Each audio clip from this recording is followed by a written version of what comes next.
Buenos días muchachos, ¿qué tal? ¿Cómo están? Espero que se encuentren bien. De aquí un gran saludo para ustedes.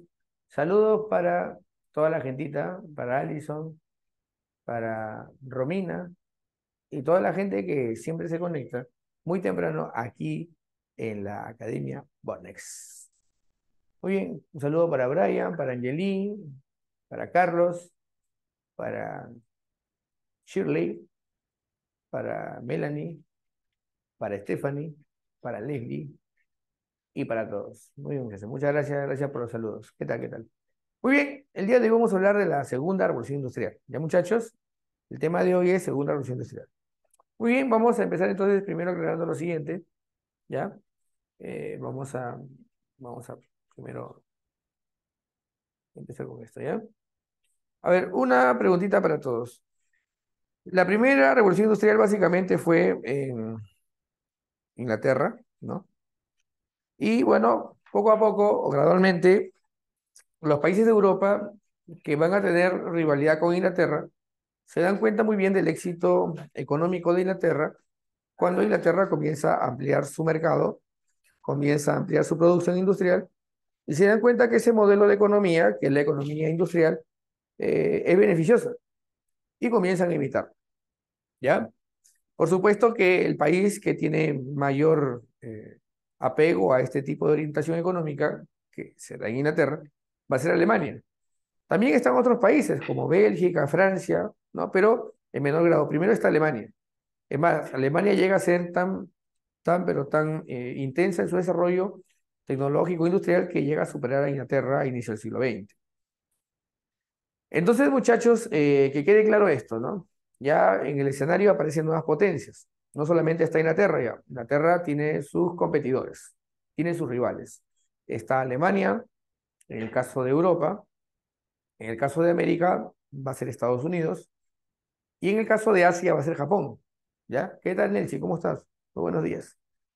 Entonces, muchachos, que quede claro a todos ustedes de que aparecen nuevas potencias y lo interesante de esta revolución industrial es que ahora las potencias comienzan a rivalizar porque estaba claro que la supremacía de una frente a otra estaría en la capacidad de producción que tengas, en la capacidad económica que te permitas acumular y por supuesto, esto sería solamente garantizado si tenías materias primas. El éxito de la revolución industrial consiste en transformar materias primas y ganar mercados, porque tú tienes que vender tus excedentes de producción.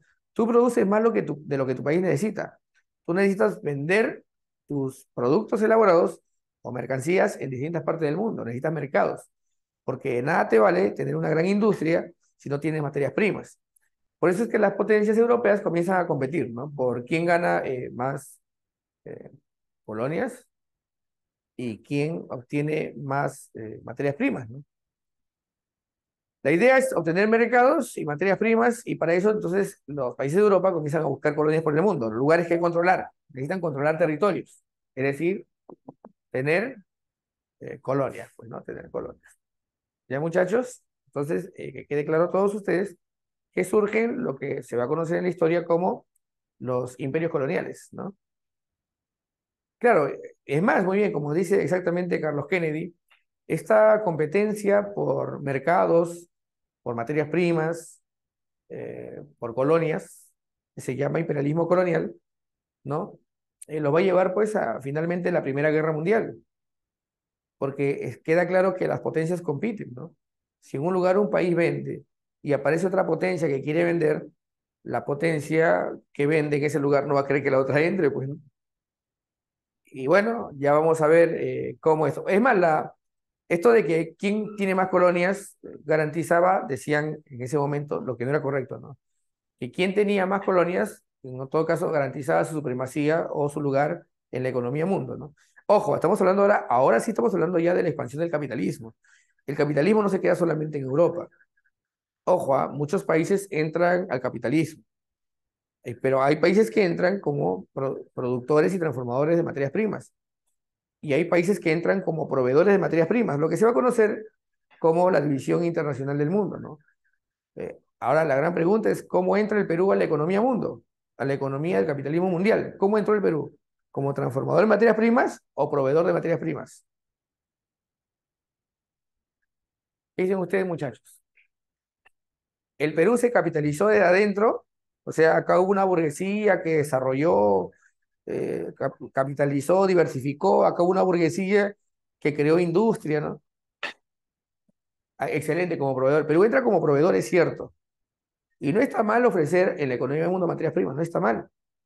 Lo que está mal es que pasen 200 años y sigas predominando, o sea, o siga predominando tu economía ser el proveedor de materias primas. Ese es el problema, pues, ¿no? Claro, no está mal vender materias primas. Claro, pero el país minero sí, pues lo era en la colonia y lo sigue siendo ahora. Está bien, pues, ¿no? Pero pasan 200 años y sigues haciendo lo mismo y ya ese es un problema, pues. Porque la idea es que si tú vendes materias primas, capitalices y diversifiques tu producción. Bueno, pero eso lo van a ganar en economía, ¿ya? Solamente les aclaro lo puntual, jóvenes, lo puntual, ¿ya? Hay países que entran a la economía mundo o al capitalismo mundial como proveedores de materias primas.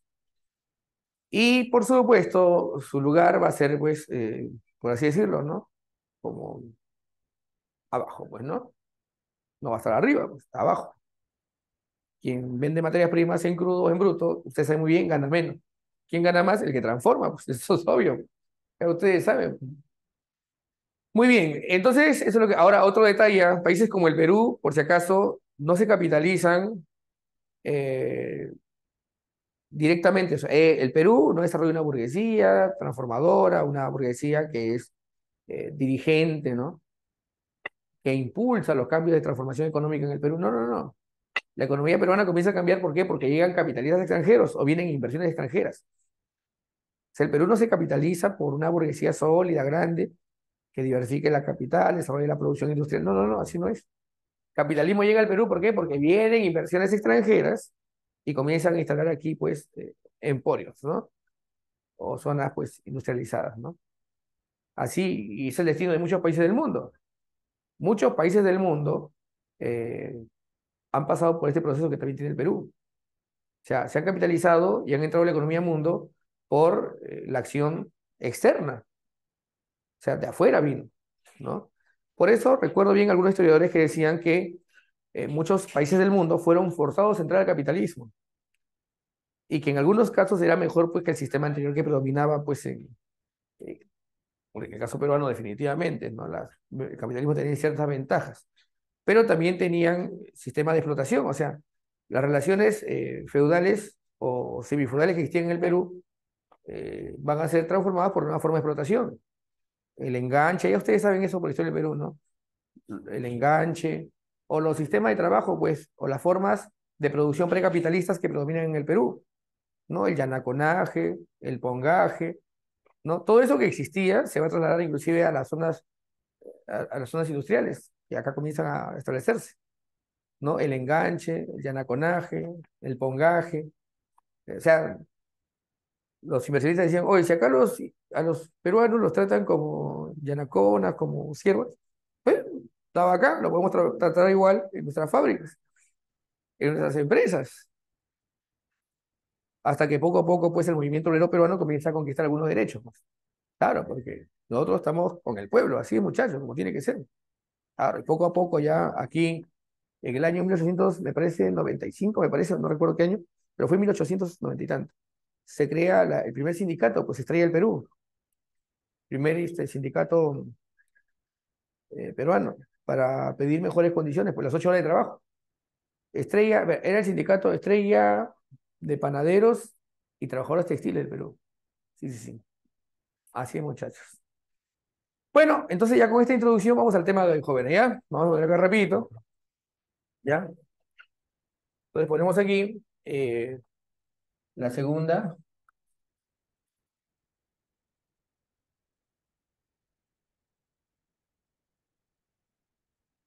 revolución industrial, ¿no?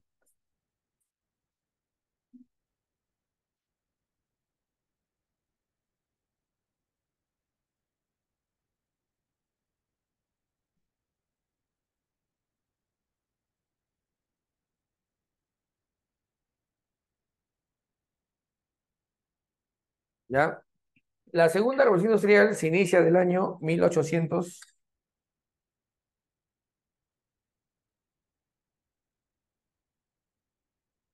70 a 1914, cuando se inicia lo que se va a conocer como la Primera Guerra Mundial, ¿no? ¿Ya, muchachos? Muy bien. Vamos a poner acá en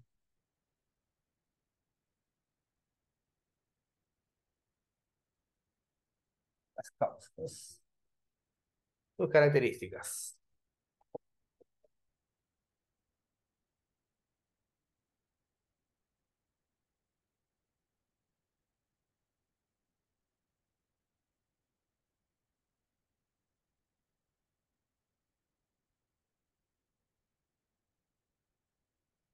¿Ya? Primero vamos a poner lo siguiente, ¿ya? Primera característica, su origen, ¿no? ¿Cómo es que se da la segunda revolución industrial?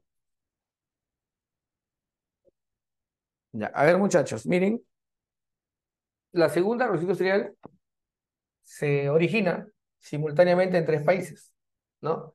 Ya no es Inglaterra, porque en Inglaterra había empezado la revolución industrial. Ahora, que quede claro que la mayor potencia colonial era Inglaterra, es cierto, Inglaterra es la mayor potencia colonial.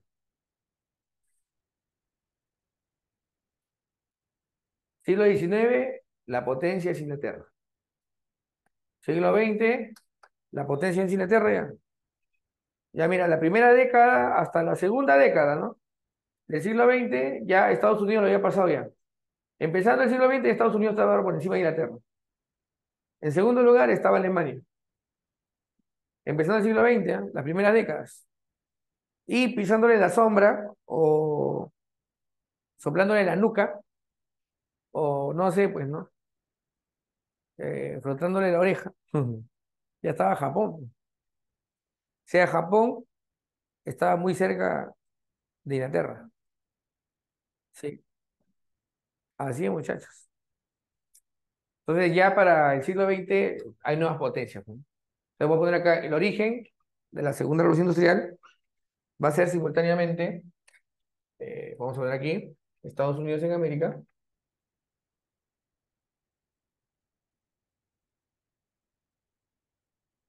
Alemania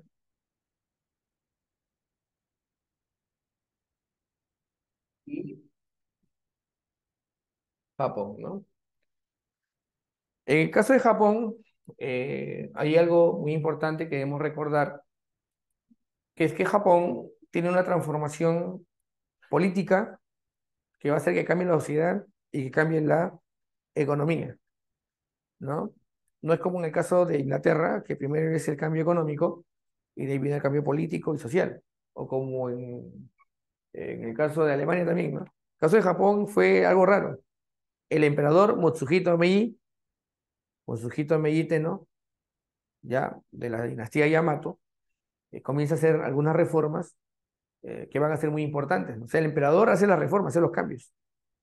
Lo de Japón es bien raro porque un país cambiaba cuando la gente desde abajo pedía los cambios y se hacían los cambios, pero desde abajo para arriba, ¿no? En cambio, en Japón, los cambios vienen de arriba para abajo.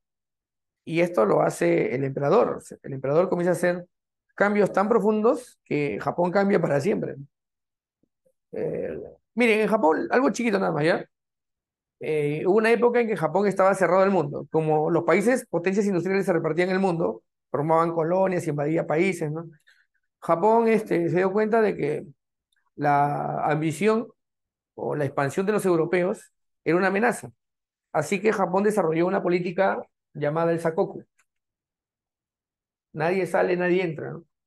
Así por casi 200 años. Japón estuvo cerrado al mundo. Pero Estados Unidos bueno, puso sus ojos en Japón porque Japón tenía una gran población y era un interesante mercado. Además, habían cosas de Japón que podrían venderse muy bien en Europa y en América. Así que Estados Unidos fuerza la apertura de Japón al mundo. Amenaza a Japón con invadirlo si es que Japón no se abre la economía al mundo. Y lo asustan a los japoneses porque los norteamericanos llevan acorazados. El pleito entre Estados Unidos y Japón es bien antigua. No crean que viene de la Segunda Guerra Mundial o antes de la Segunda Guerra Mundial. No, no, no, jóvenes. eh, Estados Unidos amenazó con abrir Japón al mundo o invadirlo, ¿no? Un almirante llamado el Comodoro Perry, ¿no? Amenazó, es más, obligaron a Japón a firmar un tratado que se llama el Tratado de Kanagawa,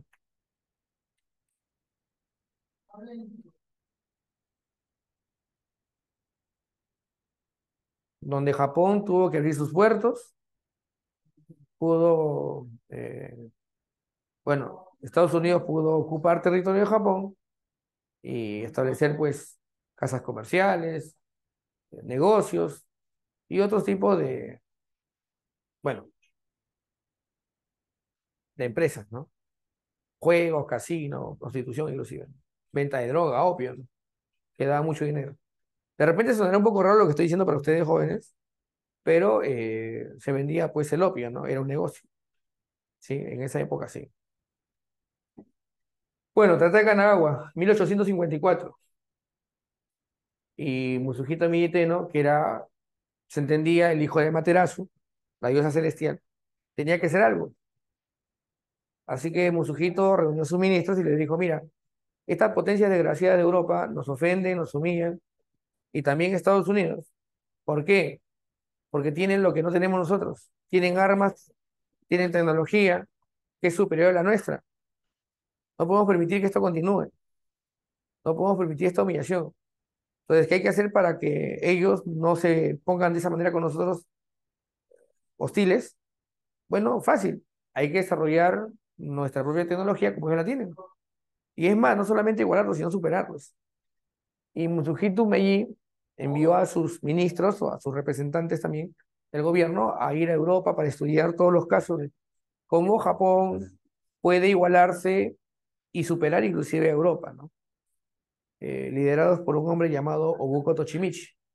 La cuestión es que van muchos intelectuales japoneses y llegan con todo el conocimiento y Japón comienza a industrializarse, a transformarse socialmente, a transformarse económicamente, socialmente, ¿no? Políticamente, o sea, se transforma. A esto se le conoce como la era Meiji, ¿ya? En el caso de Japón.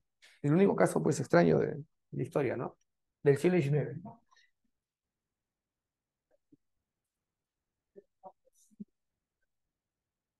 ¿ya? Bueno, seguimos. Fuentes.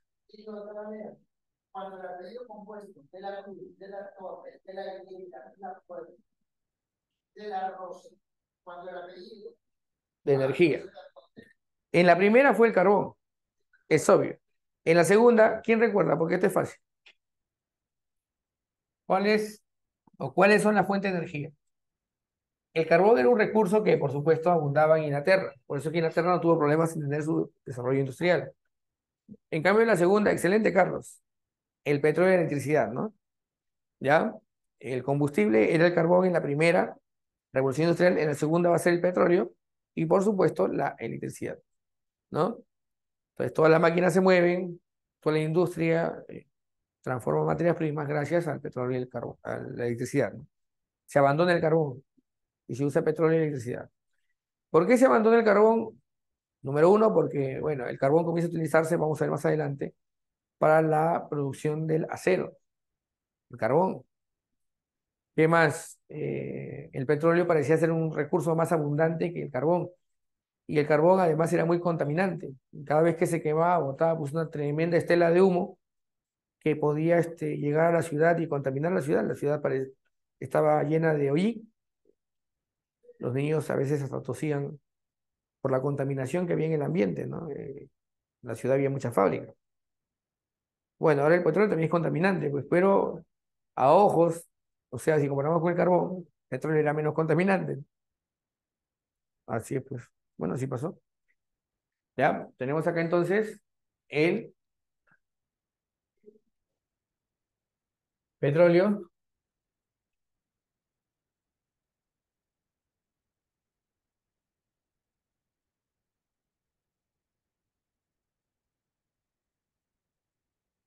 Ya está.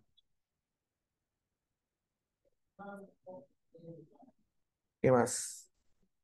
Tenemos acá, por ejemplo, a ver, las ramas de la industria.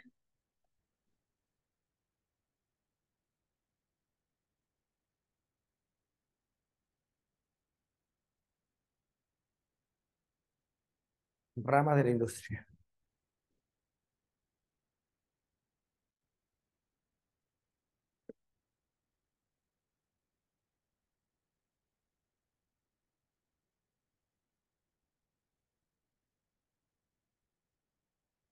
Definitivamente, la mayor rama de la industria que se desarrolla durante la segunda revolución industrial va a ser la petroquímica.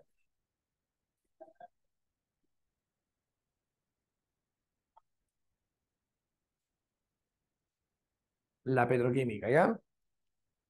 Una preguntita, muchachos. ¿Saben ustedes que el petróleo es la materia prima para muchos productos actuales? Incluye el plástico, los derivados combustibles como la gasolina, el querosene, ¿no? Entonces, recuerden muy bien ustedes que el petróleo es materia prima para muchos, bueno, muchos combustibles, pues, ¿no? ¿Ya? Pero también se utiliza, por ejemplo, para vaselinas, para hacer pasta o betún, para el plástico, muchos productos sintéticos, ¿ya? Es más, hasta para la alimentación también se utiliza, ¿ya?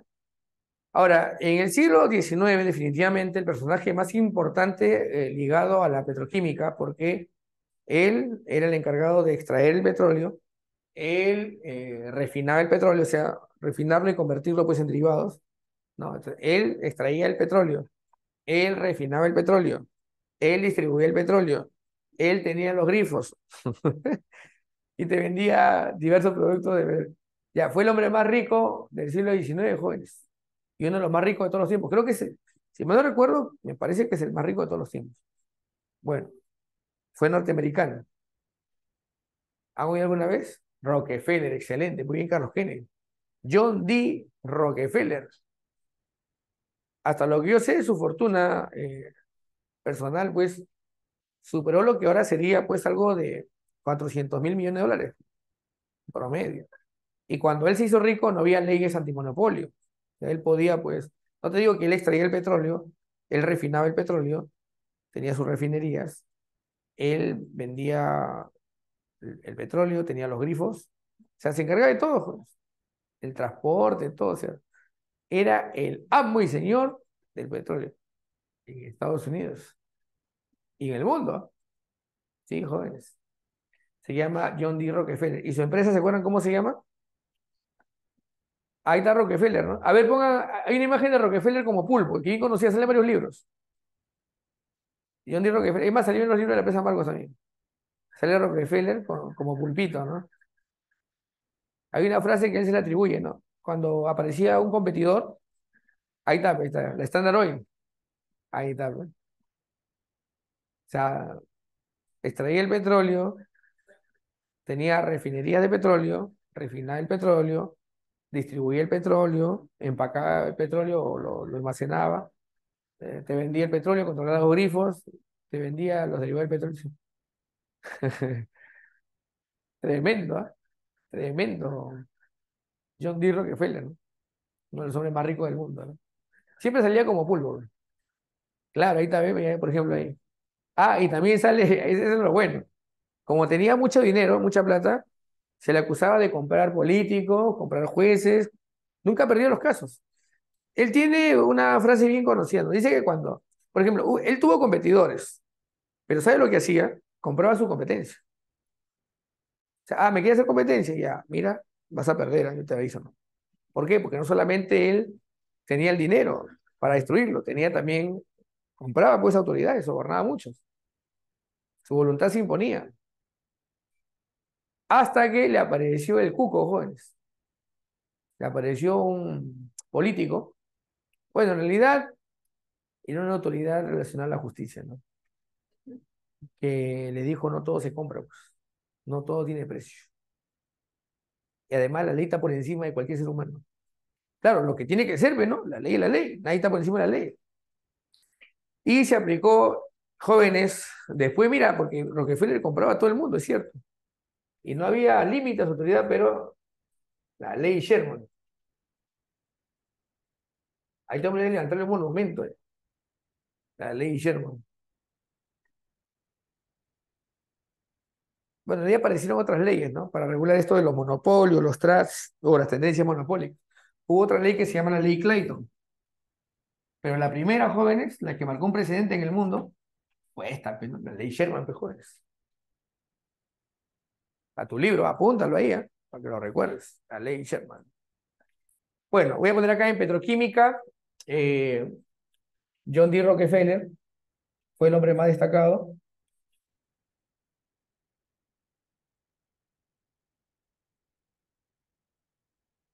Y su empresa se llamó la Standard Oil. Standard Oil, ¿no?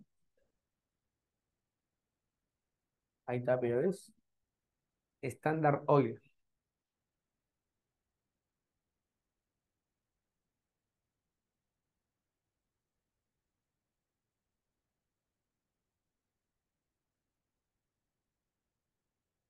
Muy bien, seguimos.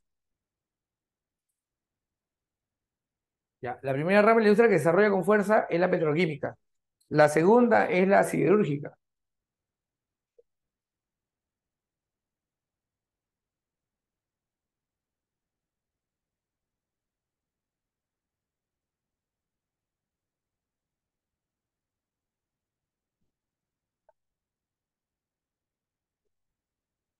Que te acabo de decir hace un momento. ¿Qué metal se utiliza bastante en la segunda revolución industrial?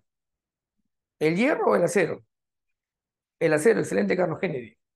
Claro, pues el acero.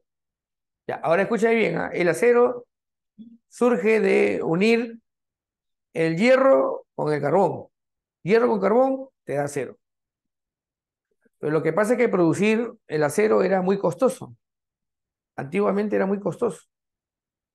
Así que un ingeniero llamado Henry Bessemer creó un horno llamado el horno convertidor o el horno Bessemer que podía producir acero, podía procesarlo, ¿no?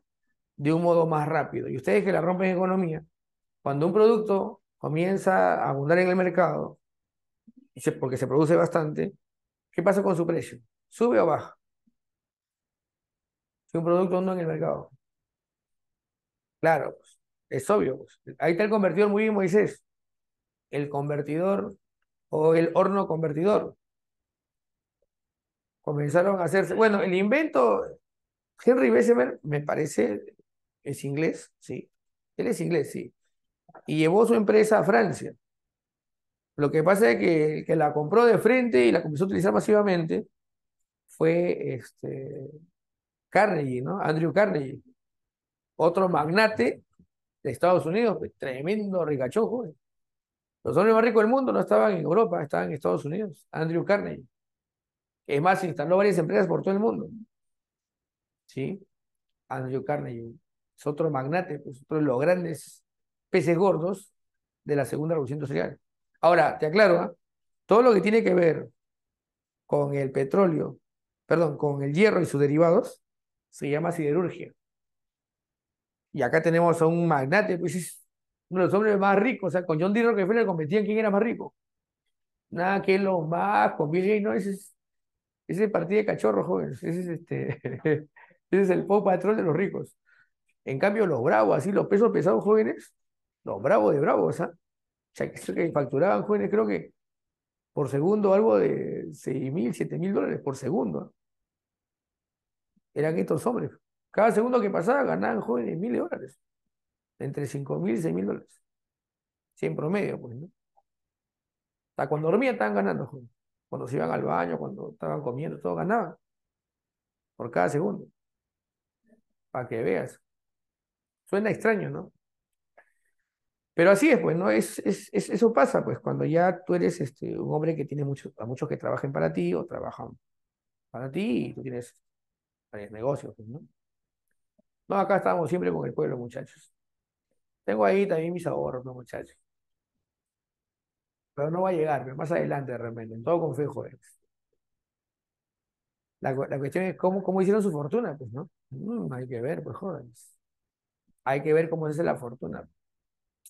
Porque, te aclaro, había mucha gente que trabajaba ahí 16, 15 horas y por una miseria. ¿Por qué? Porque, como te dije, la primera, no había, ¿te acuerdas que al comienzo no había leyes para los trabajadores?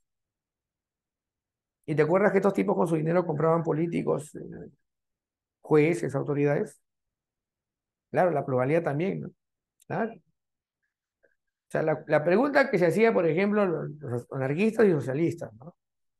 ¿Él realmente hacía rico con su trabajo o con el trabajo de otros? Claro. Y te estoy hablando de esa época, para que no digas, no, profesor, que ahora es otra cosa. Está bien, pero en esa época eran unos abusones.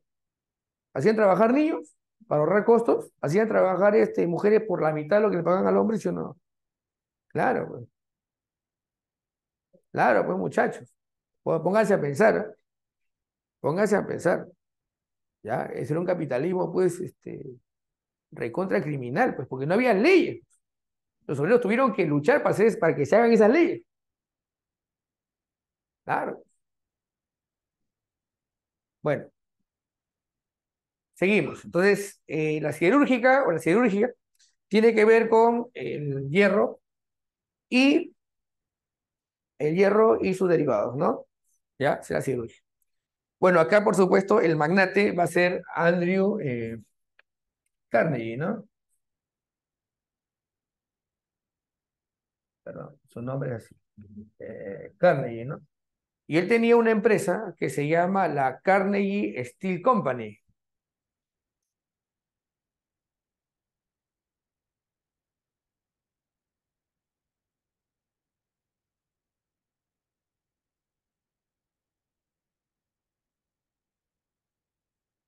Ya está. Entonces son dos ramas, dos ramas, dos ramas, ¿ya? La siguiente, otra rama que se desarrolla, siderúrgica, ¿no? La siguiente rama que se desarrolla es la industria del transporte.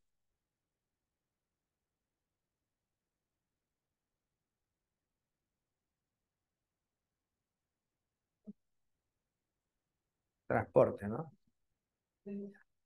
Y comunicaciones.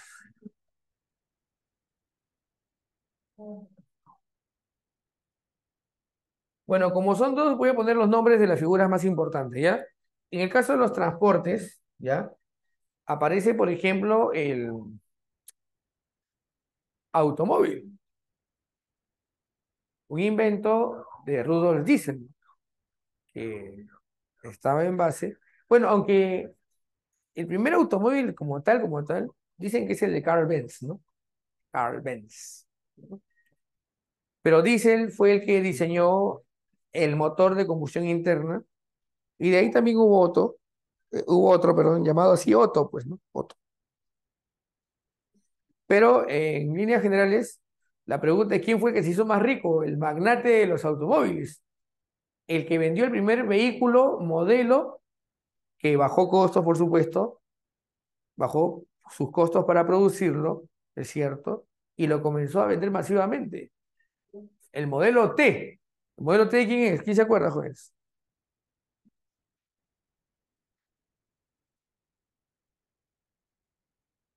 Ay, ay, ay, muy bien, Angeli. El modelo Ford, Henry Ford. Muy bien, Carlos Kennedy. Claro, con Y al final, ¿no? Henry Ford desarrolló pues su modelo T, ¿no? Y él fue el magnate pues del automóvil. Se forró, pero uff, con su famosa cadena de montaje que vamos a ver dentro de un momento, ¿ya? La cadena de montaje, ¿no? O sistema Ford que le decían, ¿no? O Fordismo le decían, ¿no? El Fordismo. Claro. Reducía costos en el proceso de producción, sí. Acumuló más, sí. Puso un poco de su dinero también para mejorar las condiciones de los trabajadores, sí, no hay que negar. Sí, él ganó, se forró lo grande, es cierto, ve, pero dijo, ¿sabes qué? Mira, mis trabajadores están que me producen muy bien, entonces hay que pagarles un poquito. Les incrementó a sus trabajadores. Mejoró en algo, pero ya te dije, no, era algo que dependía de su voluntad, ¿no? O sea, y eso no está bien, pues que dependamos de la voluntad de alguien para que esto esté mejor. Bueno, en fin, que si no se le da la gana, ya fuiste, pues. Bueno, Henry Ford, ¿no? ¿Ya? Sí, pues Henry Ford, sí, no hay que negarlo. Aunque al final pues acabó como nazi, ¿no? Porque sí, era filo nazi Henry Ford. Muchos no saben esa faceta. Es más, él es uno de los pocos inventores que fundó una gran empresa, pues siendo inventor a la vez, ¿no? O sea, él era inventor, pero a la vez puede ser un hombre de negocios. O sea, es la combinación perfecta, como dicen algunos, ¿no? Porque hay inventores que sueñan con inventar algo para cambiar la vida de las personas y bueno, quieren vivir decentemente, no quieren hacerse ricos, pues no, no les interesa hacerse ricos, solamente quieren contribuir y vivir pues como tiene que ser, pues, ¿no? Con ciertas comodidades, ¿no? Como Tesla, por ejemplo, ¿no? Tesla tenía la intención de contribuir a la humanidad. No pensaba en hacerse millonario, pues, ¿no? Ni hacer plusvalía, ni hacerse rico, ¿no? Como la mayoría de inventores. Lo que pasa es que hay tipos que financian a estos inventores y se quedan con sus inventivas, se vuelven ricos. Y eso también genera un perjuicio en la población, ¿no? ¿Por qué? Porque siempre están pensando en poner el capital por encima del ser humano. Ahorita vamos a ver eso también con las tendencias monopólicas, ¿no? Y cuando algo se inventa que parece que es bueno, o le reducen la calidad o lo sacan del mercado, pues. Así de fácil, pues. Profesor, ¿qué tal? Ese es conspiranoia. No, te voy a poner ejemplos, ¿ah? Yo te voy a poner ejemplos para que tú busques, ¿ah? Nada, que no, que el capitalismo es lo máximo. No, capitalismo tiene cosas buenas, te he dicho, pero también se le hace su crítica. Claro. Ahora, por hacerle crítica, no, que el profesor es un anticapitalista. No, un momentito. Yo les hago una preguntita, a ver. ¿Hay focos que pueden durar más de, no sé, pues, un año? Sí, se pueden hacer focos que pueden durar. Claro, claro. Pero mira, para que veas un adelanto, ¿ah? Ya. A ver, los que están ahí, busquen el cártel Pueblos. Este fue uno de los primeros cárteles mundiales. No te hablo del Perú ni del departamento de Lima, no. Estoy hablando del mundo. El cártel Pueblos. Es un ejemplo nada más. ¿Qué acordaron los empresarios? Producir un foco que dure menos. ¿Para qué? Para que la gente siga comprando. Igual como el caso de varias medicinas, ¿no? Que eran buenas, pero ¿sabes qué? Como curaban, le reducen su calidad o su beneficio para seguir vendiendo más. O sea, ¿qué ponen? ¿Al ser humano o al capital? ¿Qué está primero para estos hombres?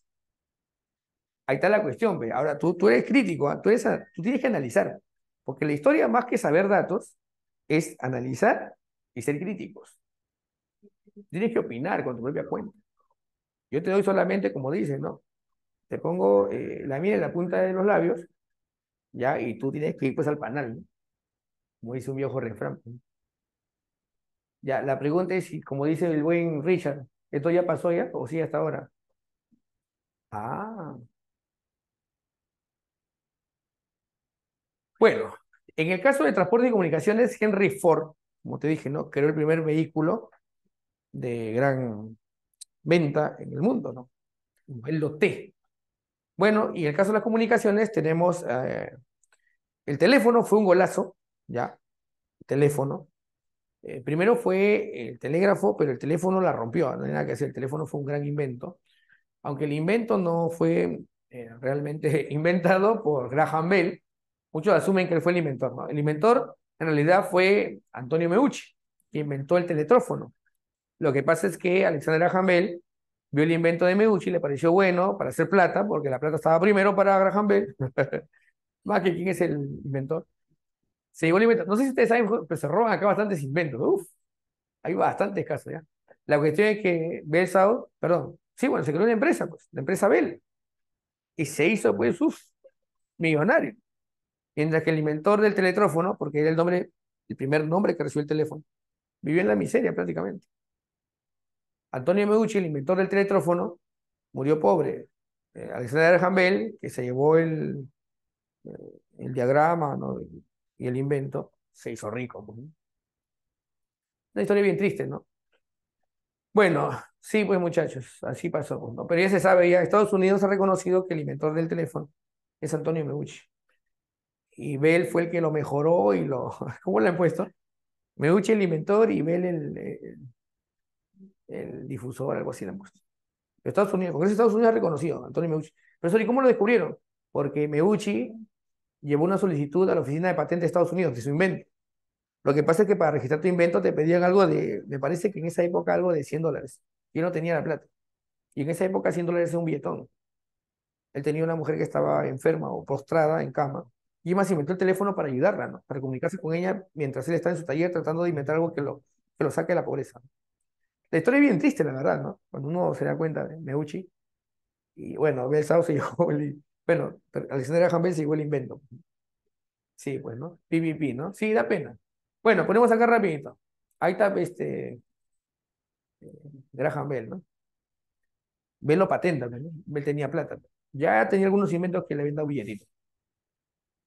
Bueno, ponemos acá rapidito, ¿ya? Ponemos en el caso de transportes, Henry Ford, su empresa, que se llama Ford Company, así que yo no voy a poner nada de empresa Ford porque es obvio. Y en el caso de las comunicaciones, eh, el magnate de las comunicaciones y del teléfono va a ser Graham Bell. Su empresa se llamaba Bell, igualito, Bell, que hasta ahora existen, ¿no? ¿Ya? Él es del automóvil, él es del teléfono. Sí, así es Davis, él lo patenta, pues. Meucci no lo pudo patentar, pero ¿sabes cómo se descubrió que Meucci fue el inventor del teletrófono? O sea, mejor dicho, que fue el inventor del teléfono y el primero, fue porque el teletrófono, con su diagrama electrónico, había sido presentado, estaba una solicitud de la oficina, una solicitud de patente en la oficina de patentes de Estados Unidos. Se encontró ese documento. Solamente se puede confirmar que Meucci fue el primero. Pero creo que fue en 2006 que lo reivindican, pues, ¿no? Sí, pues es una pena. Creo que, me parece, no recuerdo muy bien, que los descendientes de Meucci recibieron dinero, me parece, como resarcimiento eh, por lo que había ocurrido, pues, ¿no? Hace más de 100 años. Sí, pues. Bueno, tenemos acá ya metal utilizado.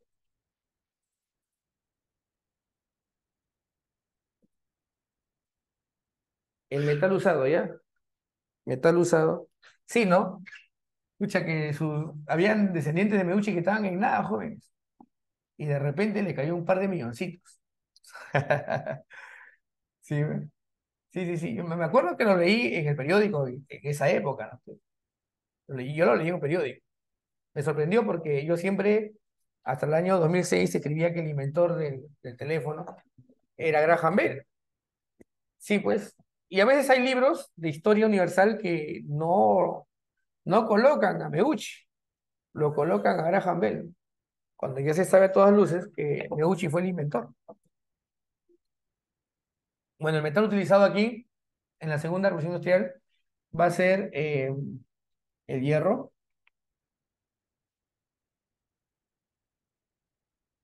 y junto al hierro, no te olvides, perdón, el acero, ¿cuál hierro? Es el acero que es hierro más carbón, ¿no? El acero, que es hierro más carbón, ¿no?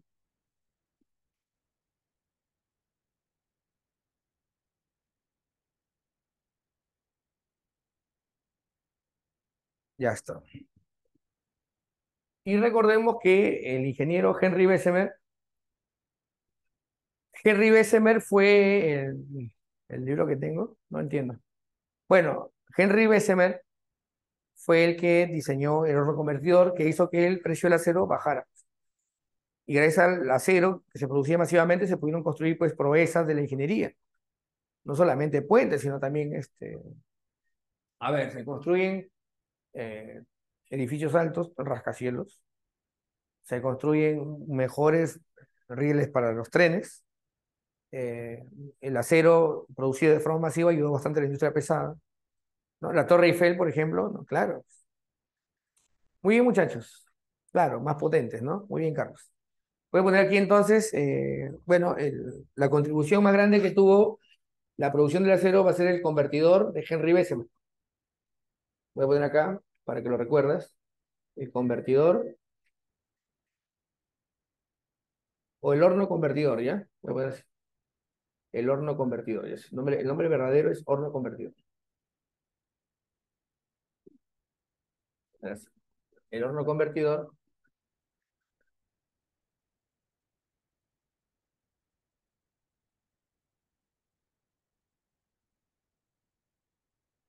es un invento de Henry Bessemer, ¿no?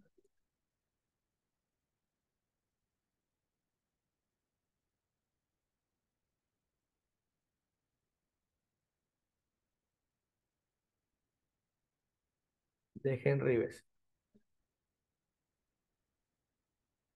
Ya está. Muy bien, muchachos. Vamos con lo siguiente. Eh, una pregunta importante que debes responderte. Tú es lo siguiente, ¿no? Creo que hay que mover esto de acá, ¿no? Para que se vea. A ver, ¿cómo se hace esto? Creo que hay que mover.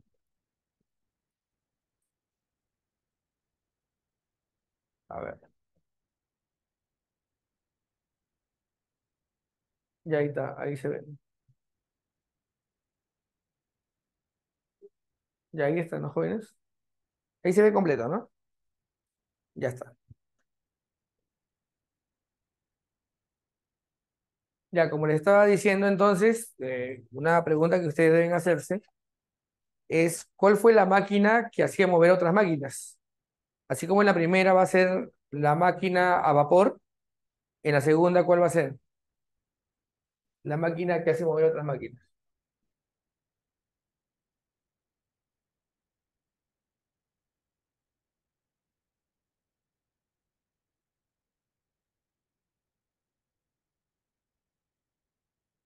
Ajá.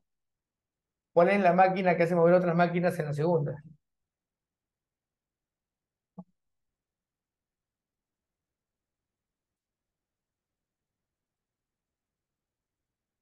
El motor de combustión interna, ¿no? También conocido como el motor de... También le llaman motor de explosión, ¿no? Pero en realidad su nombre correcto es motor de combustión interna, pues, ¿no? ¿Ya? Vamos a ver acá. El motor de combustión interna, ¿no? Ya, una preguntita. Tenemos ahí entonces el motor de combustión interna y también, como le dije hace un momento, tenemos que este motor fue desarrollado por Rudolf Diesel, ¿no? Rudolf Diesel, ¿ya?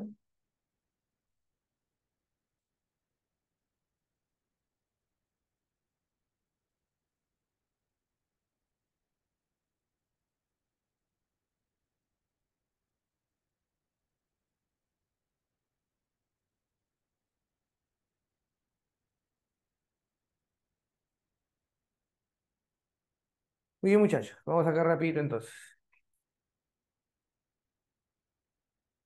Eh,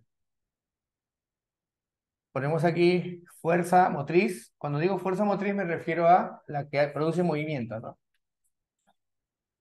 Fuerza motriz, ¿ya? Va a ser entonces la fuerza motriz,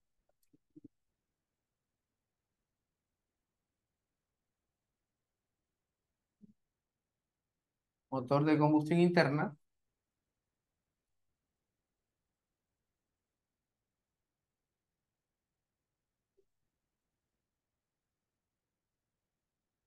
¿ya? Es un invento de Rudolf Diesel, ¿no?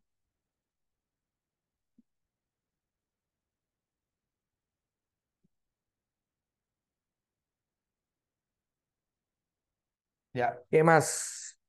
Fuerza laboral.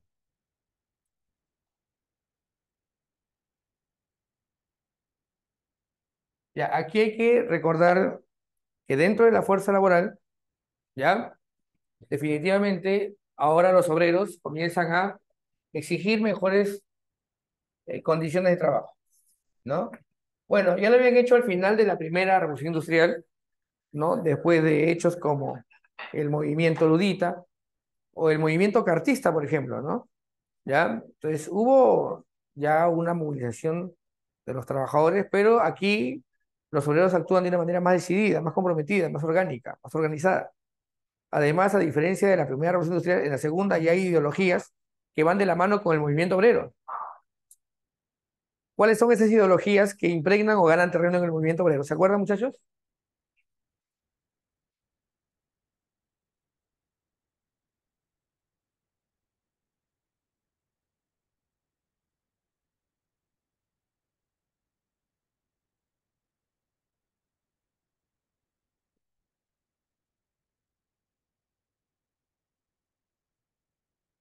organizados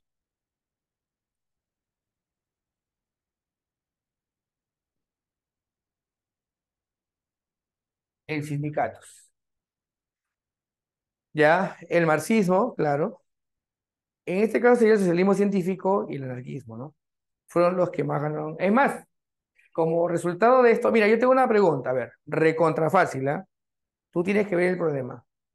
Para Carlos Marx, la burguesía solamente estaba, no sé, en Inglaterra o estaba en todo el mundo. Engels, ya. Pero pregunto, ¿la burguesía solamente está en Inglaterra o está en muchas partes del mundo? En todo el mundo. Carlos Marx decía que el problema del orden social existente era la burguesía y su dictadura.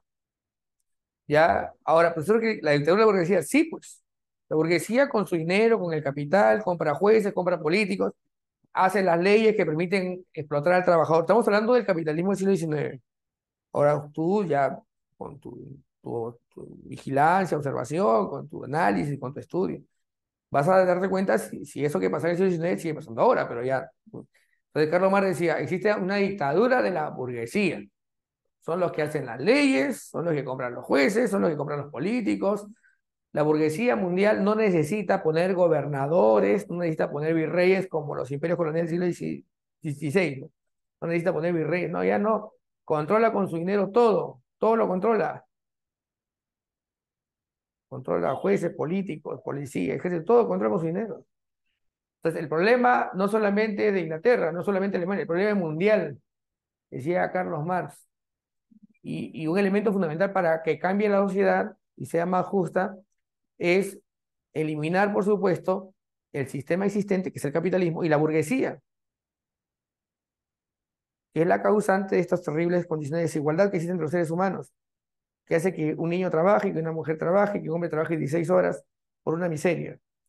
O sea, Carlos Marx pedía de que los obreros tenían que unirse todos en todo el mundo, porque el problema es mundial, no solamente es de Alemania, no solamente de Inglaterra.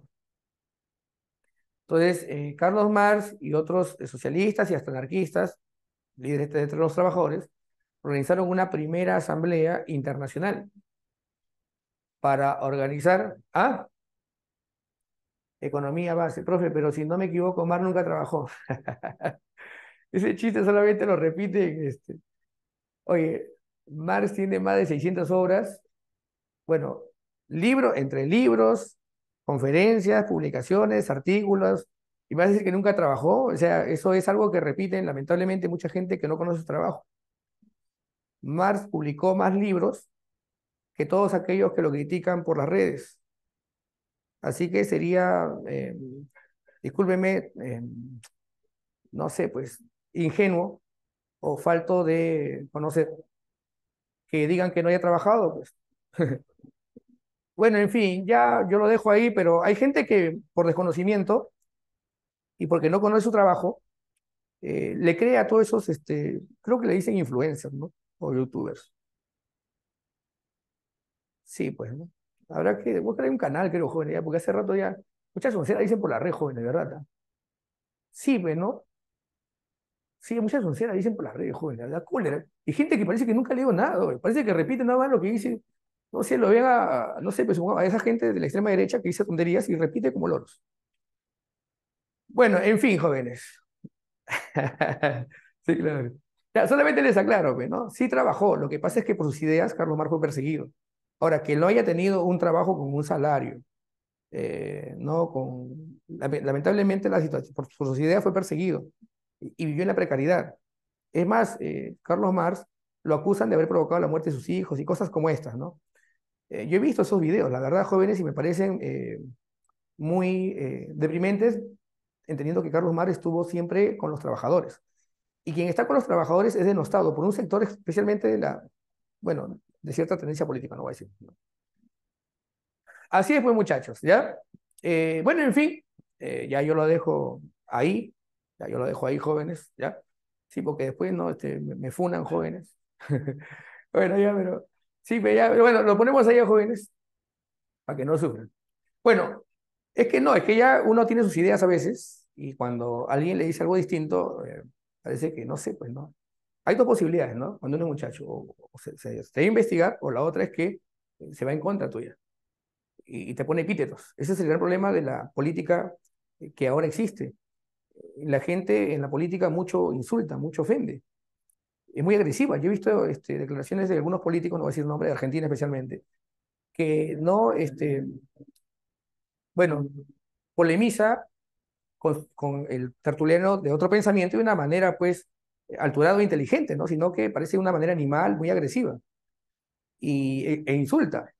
Y esa agresividad política no hace muy bien a la sociedad, no ayuda, no ayuda a que seamos mejores. Bueno, entonces, muchachos, Carlos Marx decía que el problema entonces era mundial. Bakunin también decía lo mismo. El problema no es eh, nacional, el problema es, por eso es que los socialistas son de tendencia internacionalistas. O sea, no son nacionalistas, son internacionalistas, por esa misma razón. Porque el problema del trabajador no es un problema nacional. Donde hay fábricas, hay obreros, decía Carlos Marx.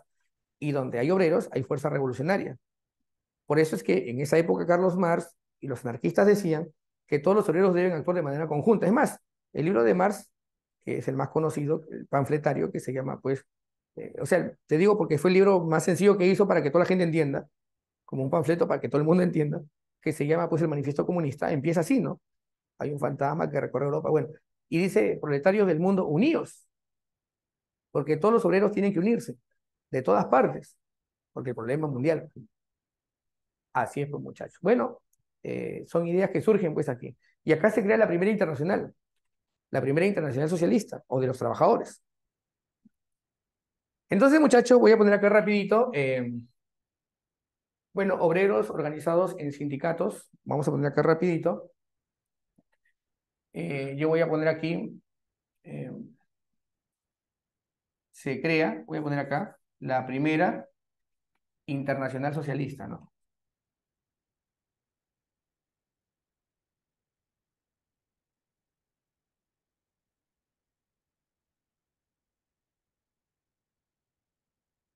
La primera internacional socialista, ¿ya? Bueno, te dije, ¿no? Su nombre verdadero fue la AIT, Asamblea Internacional de Trabajadores, ¿no? Que fue convocada en el año 1800, a ver, 1864, pues, ¿no? Sí, sí, ahí fue, ¿ya? Y como te dije hace un momento, los obreros ya tenían ideologías. Dentro del movimiento, ayer, ¿qué pasó? Ayer, ¿qué pasó, joven? A ver, ponemos aquí, 1834. Ya. A ver, aquí ponemos obreros con ideologías,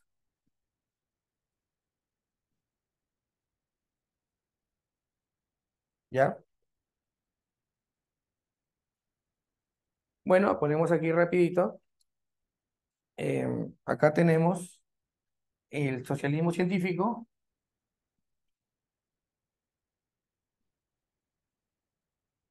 Aquí donde Marx defiende la tesis, pues si hay una dictadura de la burguesía que hace las leyes, que te dije, no, compra los medios de comunicación, compra los jueces. Es una dictadura pues revestida de democracia, decía Carlos Marx. No, donde tú eliges cada 5 años, cada 4 años, pero en realidad nada cambia, pues. O sea, ¿para qué eliges? Para que todo siga igual. Entonces, bueno, Carlos Marx proponía la dictadura del proletariado, pues esa era su tesis, su defensa, ¿no? O sea, frente a la dictadura de la burguesía, Carlos Marx decía, tiene que haber una dictadura de los trabajadores para construir el nuevo orden social, donde exista, pues, bueno, la socialización de los medios de producción y todas esas ideas que él tiene, ¿no? ¿Ya? Primo científico, y tenemos acá el anarquismo, ¿no? Que también gana mucho terreno en el movimiento obrero. Estamos hablando del siglo XIX.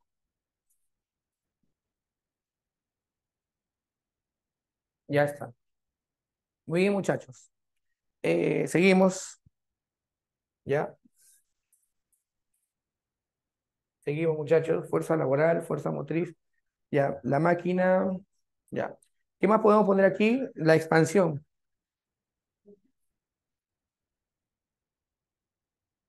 Expansión de la segunda revolución industrial.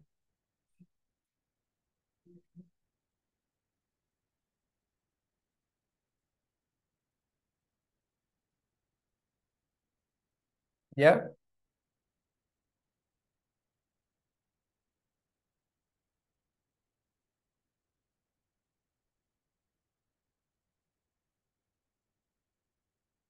Ya está. La expansión de la segunda revolución industrial.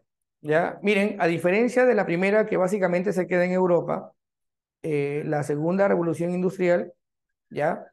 Se desarrolla en muchas partes del mundo, ¿ya? O sea, llega por supuesto a Estados Unidos, llega a Japón, o sea, también a Alemania, que es en Europa, pero el capital llega a muchas partes del mundo, o sea, los grandes capitales se llegan a establecer en muchas partes del mundo, ¿no? Además se construyen ferrocarriles en muchas partes del mundo, bueno, para trasladar las materias primas, para movilizar pues toda la riqueza, o sea, extraída de las tierras donde se explotaban los recursos. Ya, ahora los europeos comienzan a repartirse un puñado de países, lo hace también Estados Unidos, lo hace Japón, porque también los países, mira, algo intrínseco a la segunda revolución industrial es, como te dije, esta competencia por garantizarse mercados y también materias primas. Esto lo lleva, por supuesto, a la conformación de una expansión, un imperio, pues. Es un imperio, pero es un imperio colonial, un imperio colonialista, porque tú eres un imperio porque tienes colonias, pero tus colonias están repartidas por todo el mundo. Y esto que empezó Inglaterra lo siguen los demás países, tratando de igualar o superar a Inglaterra. Entonces, la revolución industrial no se queda solamente en Europa, llega a todas partes. Claro, ya te dije cómo, ¿no? Ahora se da el imperialismo colonial es inevitable, se da el imperialismo colonial. Se da el imperialismo, surge el imperialismo colonial.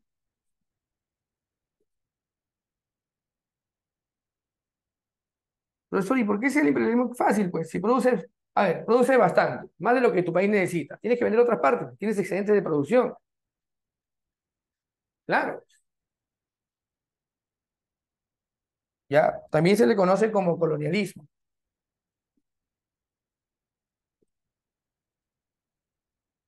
el colonialismo. O sea, es un segundo reparto del mundo. En el siglo XVI lo hicieron España, Portugal, Inglaterra y un puñado de países más. En el siglo XIX lo vuelven a hacer, se reparten el mundo como si fuera, pues no sé, un pie, una tarta, una pizza. Y por supuesto, aprovechan su ventaja tecnológica militar para imponerse ante países que no pueden responderles. Es obvio. Claro, sería una segunda versión, pues, ¿no? Sí. Y yo sé que algunos, de repente dicen, no, profesor, pero era algo inevitable. Mira, puede llegar a otros pueblos de distintas maneras, pero ellos prefirieron hacerlo así. Bueno, fue parte de la expansión del capitalismo. Junto con ello, por si acaso, hay valores, ¿no? Por ejemplo, el nacionalismo. Las potencias competían por cuál de las naciones era la más creativa, la más innovadora, ¿no? La más inteligente, hasta la más noble. Miren, a ver, sus jóvenes. Para no sentirse mal de lo que estaban haciendo, decían, no, un momentito, llegamos a esos pueblos a civilizarlos. Tenemos que sacarlos de la precariedad intelectual o académica, ¿no? Son incivilizados. Entonces hay que llevarles algo de progreso, ¿no? Ya. Bueno, para no sentir, ¿qué más? ¿Saben qué? Mira, hay una cosa puntual, ¿ah? Hay razas superiores y razas inferiores. Así es. Nosotros los europeos hemos demostrado que somos superiores porque somos los países de la ventaja tecnológica, militar, de la ciencia, la tecnología. Todos nos miran a nosotros, ¿por qué? Porque somos la raza superior. Somos superiores. Los demás pueblos son inferiores, decadentes. China, ¿sabes que vivían de China en el siglo XIX? Que era un país decadente, deprimente, que en algún momento fue grande, así como el Tahuantinsuyo suyo, pero que ahora es una desgracia. Es una gloria del pasado que no va a regresar jamás a China. Ya nunca más va a regresar. Ahí se va a quedar. ¿Por qué? Porque son una raza deprimente, los chinos, que solamente sirven para fuerza laboral o fuerza física, ¿ya? Al Perú, ¿qué tal si lo llevan a Perú y para que saquen guano? ¿Qué les parece? Y los peruanos están de acuerdo. Oh, sí, está bien, ¿ah? Hay que traerlos y los tratamos como esclavos para que saquen guano. ¿Está bien o no? Traemos 100.000 chinos culís, ¿ya? Porque los ingleses quieren el guano y entonces traemos chinos para que saquen el guano. Así decían de China, jóvenes. Y si no me crees, Hay un libro acá que escribió el hijo de Ricardo Palma, Clemente Palma, El porvenir de las razas en el Perú. Lee lo que decía de los chinos, ni te digo lo que decía la población andina. Y esas ideas, por si acaso, estaban muy extendidas por el mundo. Claro, y quería repartirse China. Ese es excelente, Angel, y eso lo pusieron en un libro. A China lo veían como, nos repartimos China como si fuera pues, una pizza, ¿no? No, en China no pasa nada, es una raza decadente. Y China en esa época estaba hasta el perno. Jo. Ahora China lidera la ciencia y la tecnología, junto a un puñado de países de Europa, bueno, y Estados Unidos.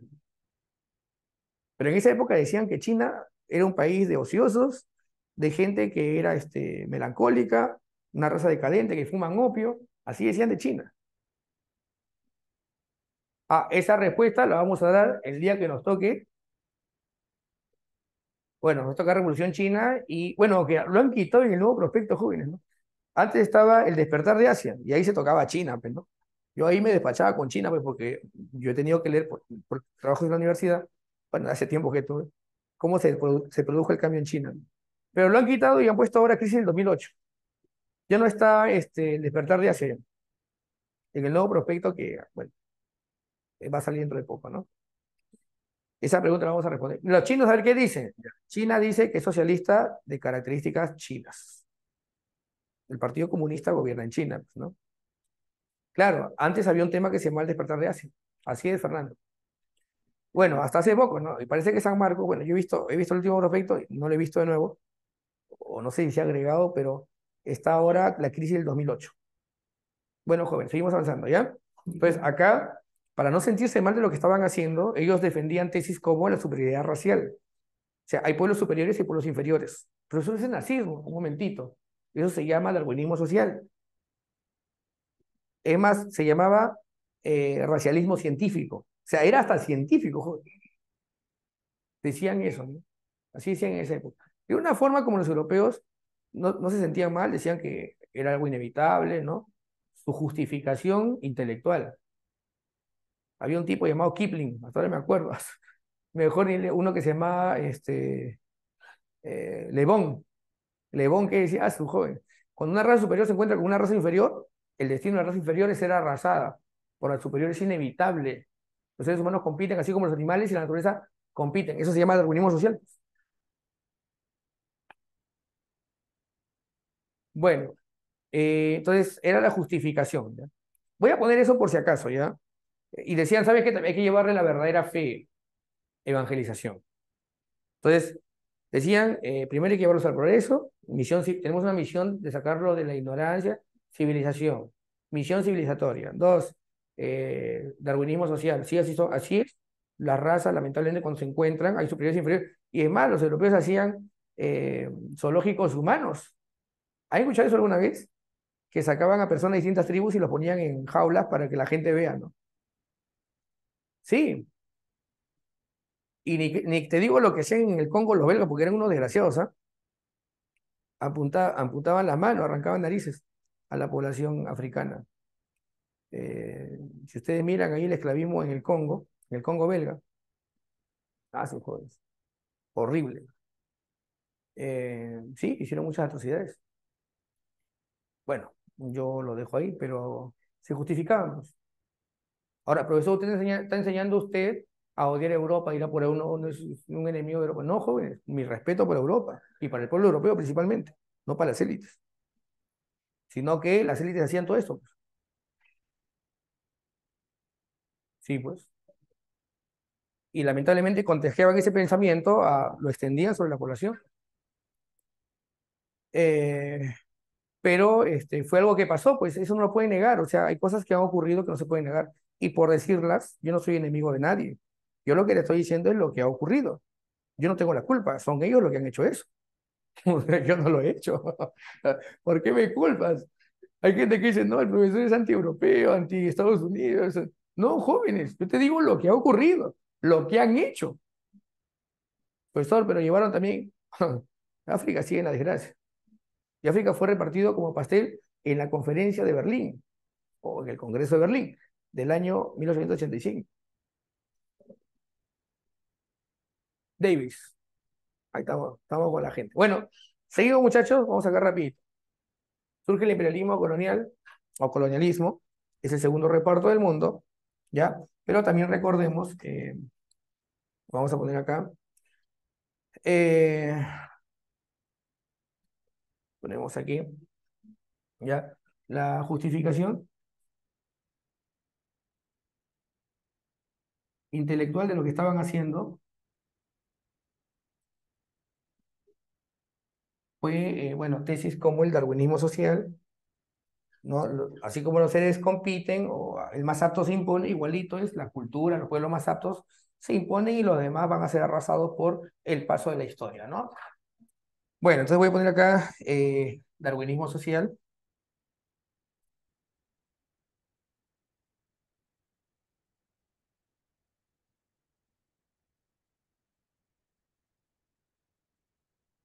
misión civilizadora,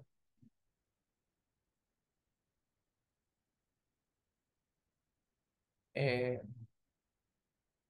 misión evangelizadora y científica. Profesor, ¿por qué muchos europeos y norteamericanos llegaban a países como Perú? Von Humboldt llegó al Perú. Yo no voy a negar que sus contribuciones académicas son muy valiosas, pero el objetivo principal que tenían estas misiones científicas era conocer qué ventajas o recursos tenían estos países para el beneficio de la potencia europea, o norteamericana o japonesa. Es cierto, mandaban muchos científicos por el mundo. Acá tenemos, por ejemplo, a Max Ulle. Tenemos, por ejemplo, también a científicos como, no sé, pues tenemos a Antonio Raimondi, tenemos a Humboldt, ¿no? A Weberbauer, en fin, tenemos a varios. Profesor, ¿y por qué venían?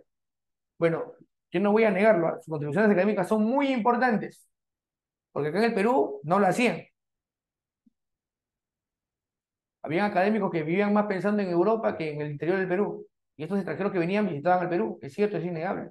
Pero ya te dije, tenía un objetivo claro, reconocer las bondades o los recursos que había en este territorio para poder de repente desarrollar una política a largo plazo en estas tierras. Tenían esa misión, misión científica. ¿Ya? Misión civilizadora y evangélica, ¿no? Bueno, con estos discursos, por supuesto, venían, ¿no?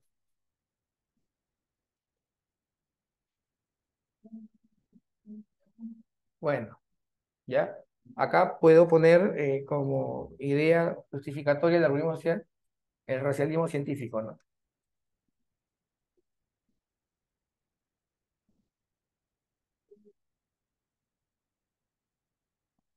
Ya, muchachos, vamos rápido con lo siguiente. Eh, ya, tendencias,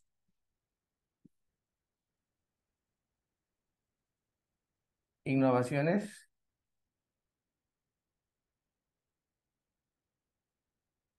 productivas. Ya, vamos a poner acá rapidito.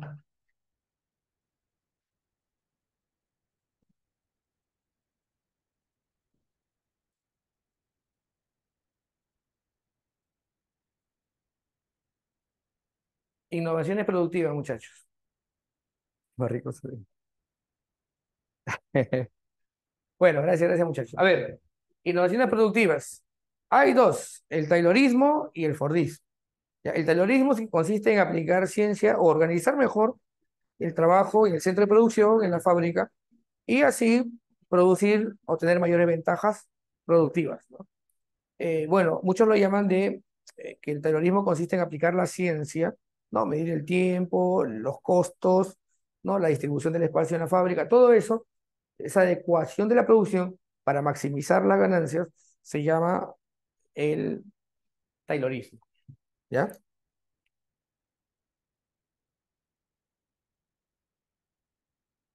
El taylorismo, ¿ya? El taylorismo, ponemos acá, consiste en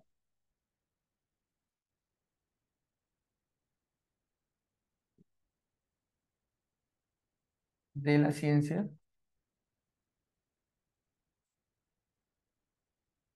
en la producción,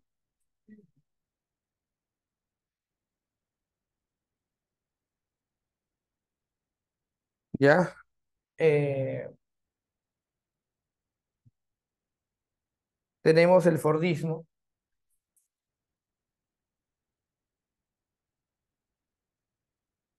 El Fordismo tiene que ver con la cadena de montaje, muchachos. La cadena de montaje. No sé si ustedes alguna vez han visto, a ver, alguien que ponga una imagen de cadena de montaje. Hay hombres en secuencia, hay uno aquí, hay uno al costadito, hay uno más allá, hay otro más allá. Por ejemplo, estamos ensamblando relojes. Uno le pone las agujas, otro le pone la perilla, otro le pone el vidrio, otro le pone la correa, ¿no? Y así va pasando el reloj hasta que al final, el último trabajador prácticamente, no sé, pues él es el que pone la bolsita, se coloca el reloj, ¿no? Y él como ve todo el producto completo, ya no tiene una especie de vínculo con el producto, rompe totalmente, no es como el artesano que está en todo el proceso, desarrolla un vínculo con su producto. Él hace una parte, ¿no? Eso se llama una cadena de montaje. Excelente, Moisés. Muy bien. Claro, Henry Ford, hasta lo que yo recuerdo, me parece que hacía algo de 12 vehículos y de repente pasó a producir 38 vehículos, ¿no? E incrementó inclusive más. Claro, muy bien, Angeli, excelente. Los modelos T, ¿no? Claro. Y eso sí, más baratos. Porque antes, en un módulo grandazo, ponían todas las piezas y ahí los mecánicos tenían que armar todo el día. Chapó que. En cambio, ahora cada uno hacía una parte, ¿no? La cuestión o la crítica también vino acá de que uno era una prolongación de la máquina. Por ejemplo, uno ponía las llantas y todo el día ponía llantas. Uno ponía el timón y todos los días ponía el timón. Uno ponía, no sé, pues los vidrios y todo el día ponía. Entonces, era como una especie de prolongación de la máquina, ¿no? Eh, Ahora, ¿de dónde le vino la idea a Ford? Hay muchas versiones por ahí que he visto que circulan. Pero no, parece ser, hasta lo que yo he leído, que él un día fue a la cocina de la fábrica y vio que los cocineros trabajaban de manera bien particular, pues, ¿no? Uno, por ejemplo, pelaba las papas, el otro la picaba, el otro, no sé, pues, hacía la sopa, el otro, ponía los platos. Dice que él agarró y se quedó mirando. Parece que, hasta lo que yo he leído, dice que la idea le vino cuando él fue a la cocina. Claro, y cada uno se va especializando. Muy bien, Lucerito. Esa palabrita es clave. Porque uno, como hace una partecita, lo tiende a hacer bien, pues. Esa es la idea, ¿no?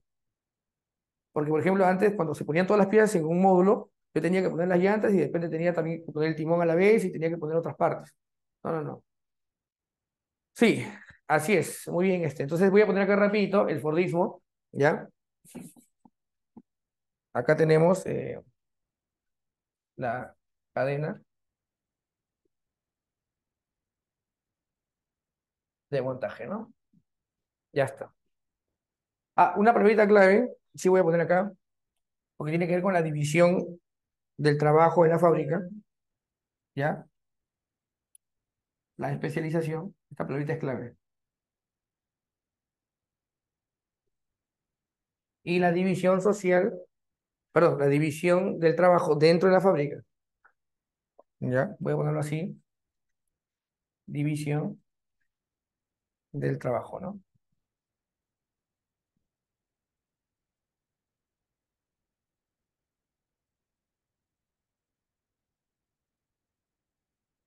Ya, muchachos. Vamos con lo siguiente. A ver, muchachos. Tenemos ahora lo que serían las tendencias monopólicas. Aquí, a diferencia de la primera, se dan mayores tendencias monopólicas.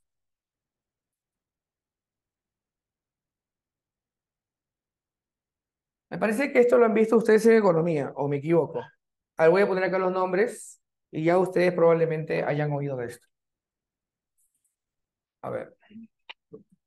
Mira, hay tres formas como la gran burguesía, sea europea o de Estados Unidos o Japón, comienza a ganar más, busca ganar más, ¿no? Ah, ¿ya? Y lo hace a través de tres tipos de tendencias monopólicas. Una que se llama el trust, otra que se llama el cártel y otra que se llama el holding, ¿ya? Trust, cártel y hold. Excelente, muy bien, Angeli. Ya, mira, yo voy a decir y tú me dices cuál de los tres es. Ya, a ver, yo voy a decir de qué se trata y tú me dices cuál es. A ver, Angeli y todos los que están allá. A ver, no, mejor, soy Rockefeller, soy Rockefeller, ya soy John D. Rockefeller. Yo controlo la extracción del petróleo. la distribución del petróleo, el almacenamiento del petróleo, los grifos que distribuyen no, el refinamiento del petróleo, los grifos que venden el combustible. Pregunto, ¿qué es eso? Cuando yo controlo todo. Holding. Holding tiene que ver con acciones, ¿ah? Con acciones milagros, ¿ah? Cártel, no, cuidado, ¿ah? Trust, pues el único que queda. ¿Qué pasa, jóvenes? Claro, pues el trust. El trust. El trust es cuando yo controlo todo un sector productivo. Controlo todo un sector. Tengo un control. Es más, John D. Rockefeller mira su frase, ¿eh? Cuando salió la competencia. Mira, me quieres hacer la competencia, no vas a ganar. No vas a ganar. Así que véndeme. Porque si no me vendes, yo te destruyo. Así de fácil. Era como un vaquero el viejo este, ¿no? ¿Me vendes? A su joven. Bueno, bajo una sola entidad. Así es, señorita Angelina. Muy bien, qué lindo. En este caso, la Standard Oil Company. Claro. Ya, voy a poner acá entonces, cuando existe un control.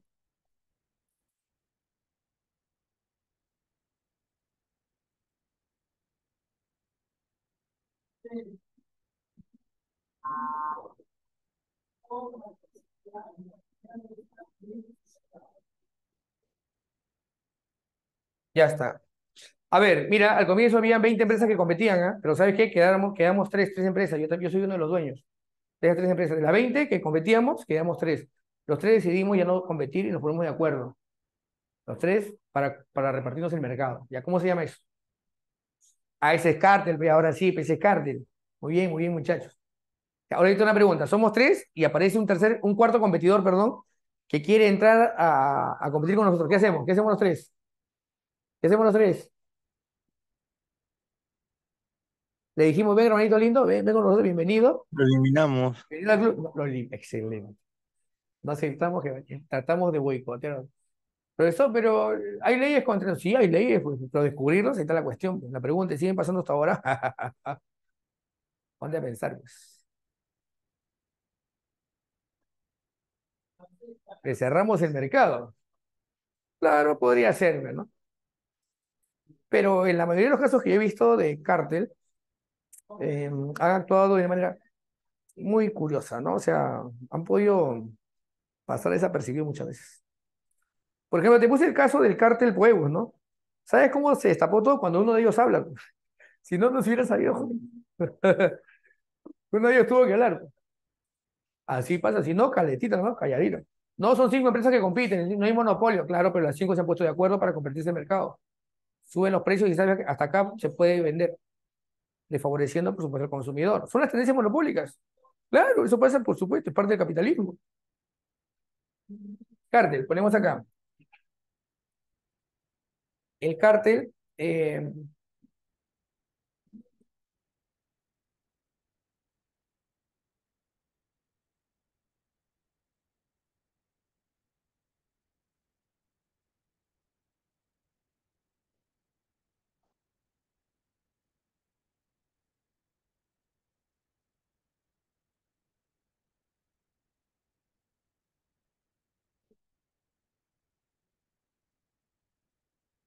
¿no? Fijan precios, se ponen de acuerdo, evitan la competencia.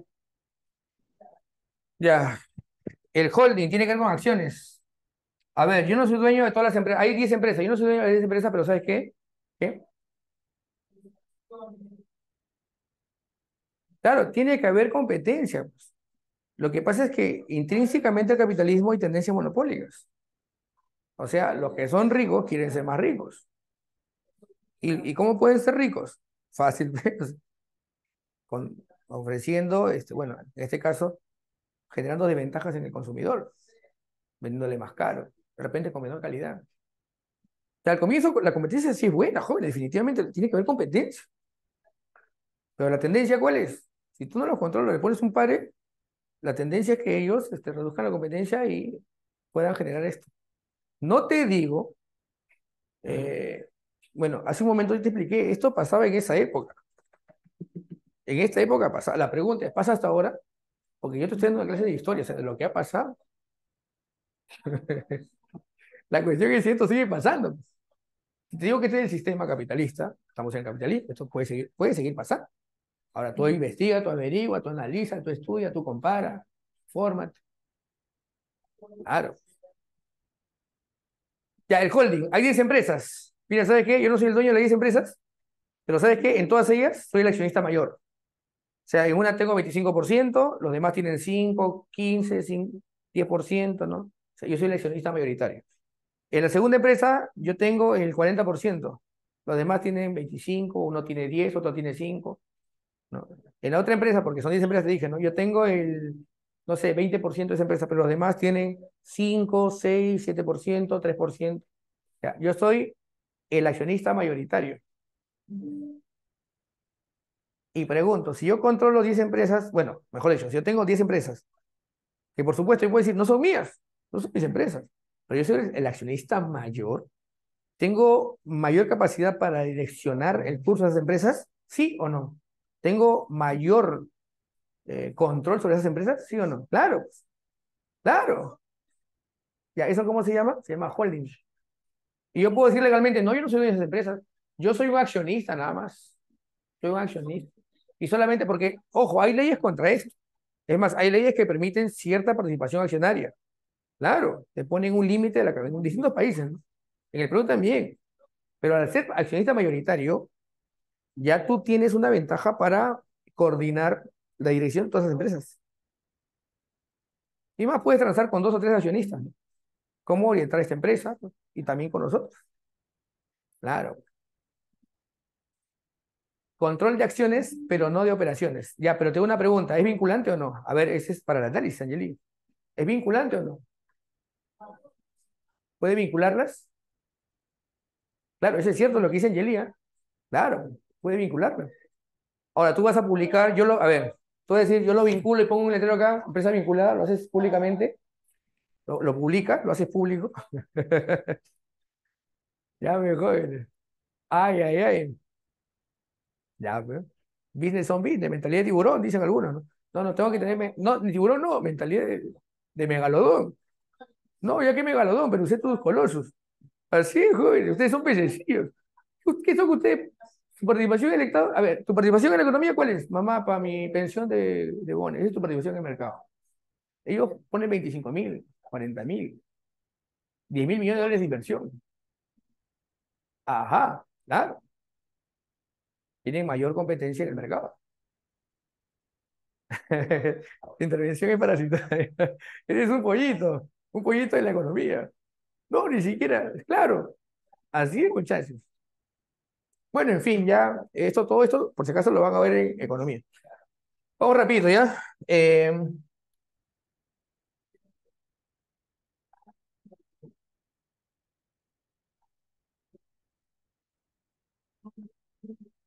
A través.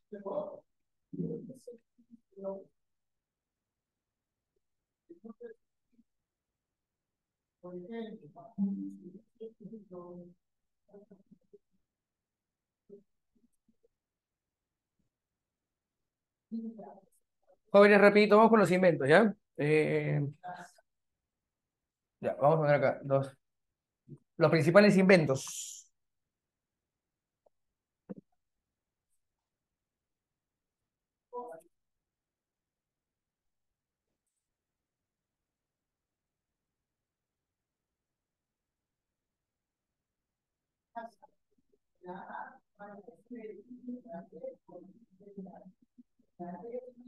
Ya, a ver, 1, 2, 3, 4, 5, 6, 7, 8, 9, 10, 11, 12. Ya, vamos a poner acá rapidito la bombilla eléctrica.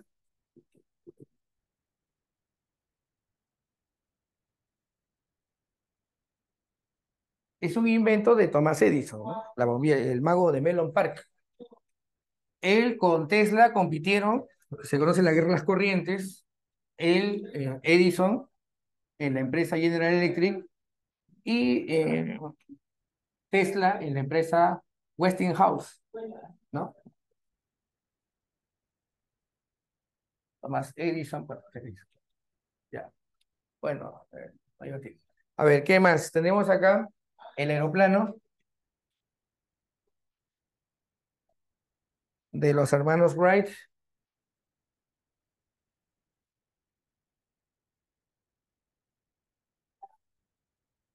Tenemos al automóvil,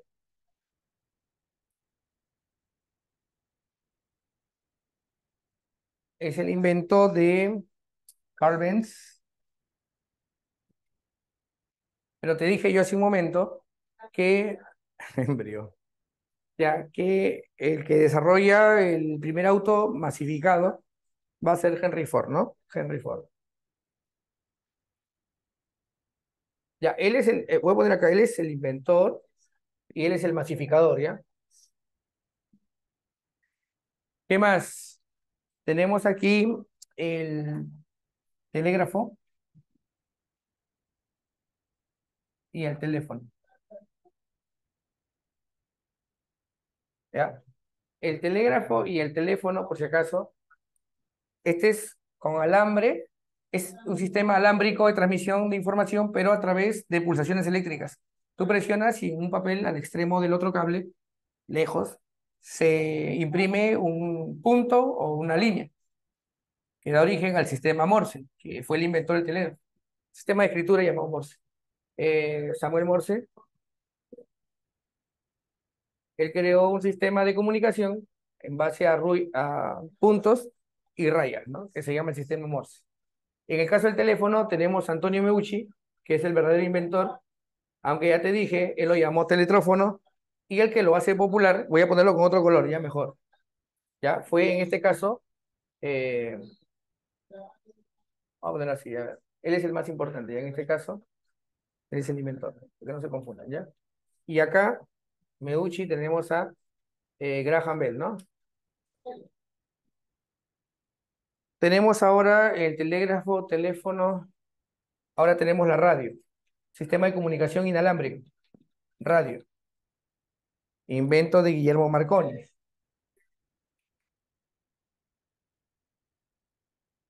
Ya muchachos, tenemos ahora la dinamita, la penicilina, tenemos la dinamo, los rayos X,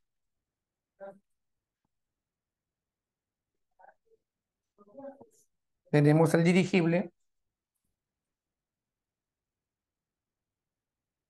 y tenemos también la cinematografía.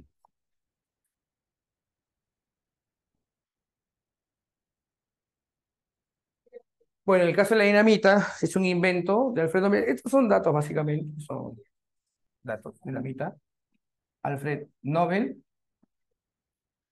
la penicilina, Alexander Fleming. En el caso de la dinamo, tenemos a Michael Faraday.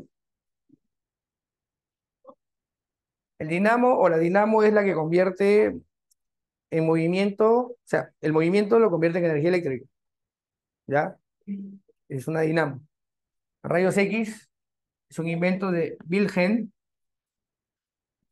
Röntgen, ¿ya? Röntgen. El dirigible es un invento de Ferdinand Zeppelin.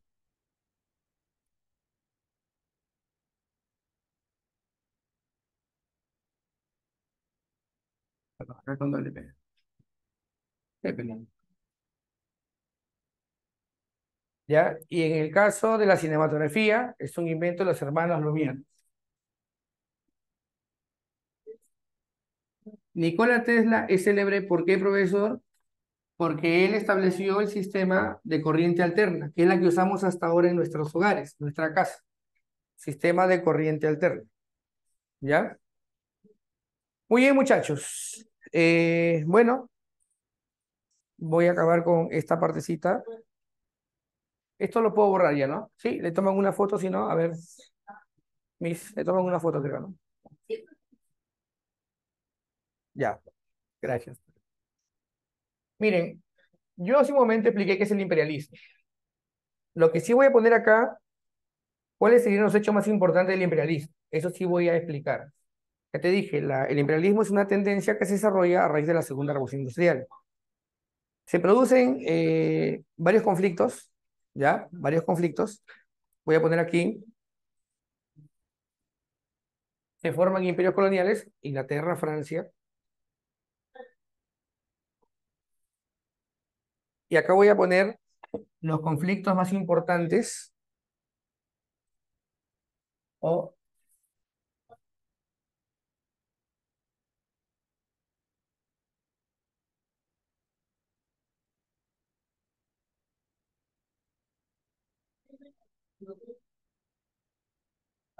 mira, lo primero que tienes que saber, en el año 1885, los países de Europa estuvieron a punto de enfrentarse por el control de África.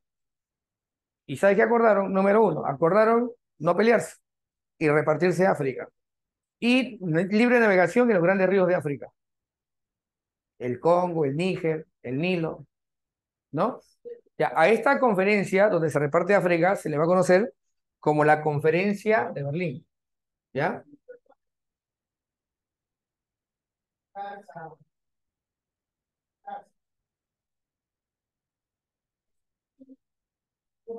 ¿Ya? Del año 1885, ¿ya? Esto fue como la solución a un intento de guerra entre las potencias por el control de África.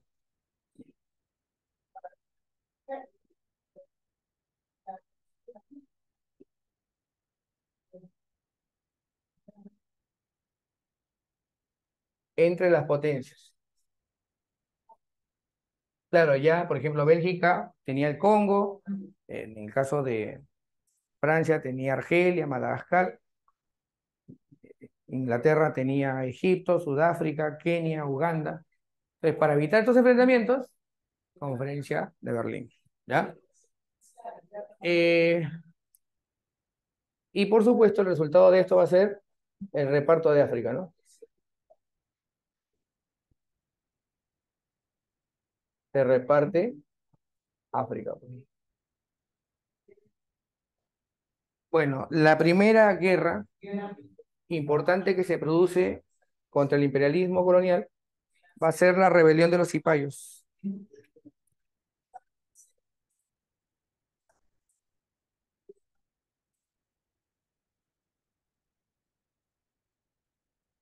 ¿ya? En el año 1857 se produce la rebelión de los cipayos.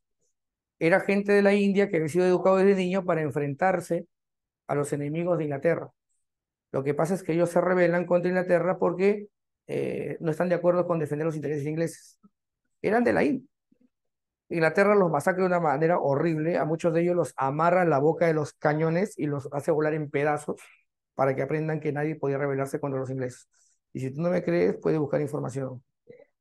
Mangal Pandey, el líder, también fue ejecutado de una manera horrenda, jóvenes. ¿Ya? Esta es la revuelta de los cipayos. ¿Ya? ¿Ya? Ponemos aquí de la India, los cipayos te dije, ¿no? Era gente de la India que luchaba contra Inglaterra. Al comienzo defendía Inglaterra, eran soldados que defendían Inglaterra, pero se rebelan contra Inglaterra. Siguiente, muchachos. Antes se había producido en el año 1839, pero se prolonga hasta el año 1853, la Guerra del Opio, ¿ya?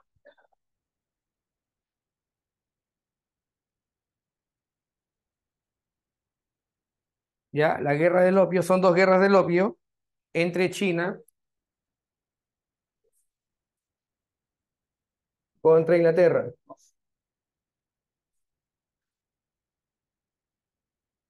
En la primera guerra del opio, como resultado de esta guerra, China tuvo que entregar Hong Kong durante 150 años. Hong Kong fue de Inglaterra, ¿ya? Es una guerra de drogas, es la primera guerra del narcotráfico del mundo. Inglaterra inundó a China de droga y cuando el gobierno imperial quiso oponerse a eso, Inglaterra le declaró la guerra y al final accedió a los ríos de China, los grandes ríos, el Guangzhou, el Yangtze principalmente, y el control de Hong Kong, ¿ya? ¿Qué más? Tenemos la guerra de los Bóer.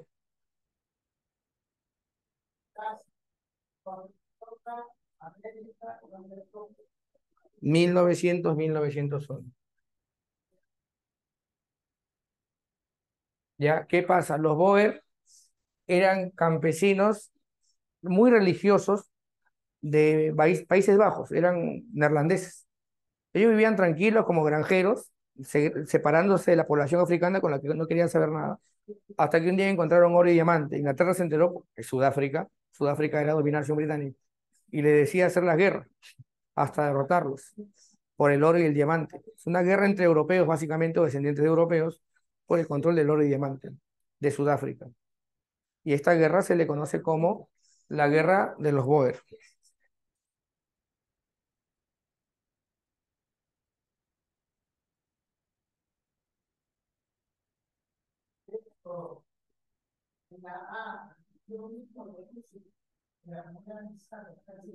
Granjeros neerlandeses, es decir, de Holanda, contra,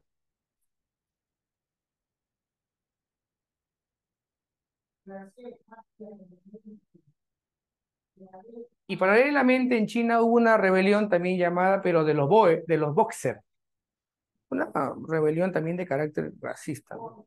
Jóvenes, ojo, esta rebelión de los Boxer, o Waxine, que es su nombre correcto, en realidad era de los chinos nacionalistas contra los ingleses.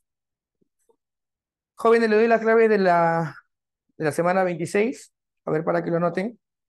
Pregunta uno es la C, clave C, siglo XIX, Segunda Revolución Industrial. 2, Estados Unidos y Alemania. La A, 2A. 3, B, Fordismo. 4, el imperialismo tiene que ver básicamente con la expansión de Europa. 4E, aunque también está Estados Unidos y Japón. 4E. 5, la técnica Bessemer, de la que ya hablamos hace un momento, para producir acero de manera rápida. 6, carbón y vapor. 7, beso, muchachos, beso. 8, el imperialismo. 9, beso. 10, las colonias con sus potencias respectivas. 10, dedo. 11, la Otto von Bismarck. 12, la Primera Guerra Mundial. 13, los acuerdos de la Conferencia de Berlín, de la que hablamos hace un momento. La clave sería entonces la D, ¿no? Dedo, se busca evitar conflictos entre los países de Europa. 14, la clave sería tendencias monopólicas, en este caso el monopolio. La 14 sería C. 13, dedo, llegar a un acuerdo para la repartición de África. Congreso, Conferencia de Berlín. Muy bien, jóvenes, ahí nos quedamos. Eso sería todo por hoy, muchachos. Muchas gracias por escucharme y nos vemos la próxima semana. Hasta pronto, muchachos. Cuídense mucho. Gracias a todos, muchachos. Cuídense bastante. Que tengan bonitas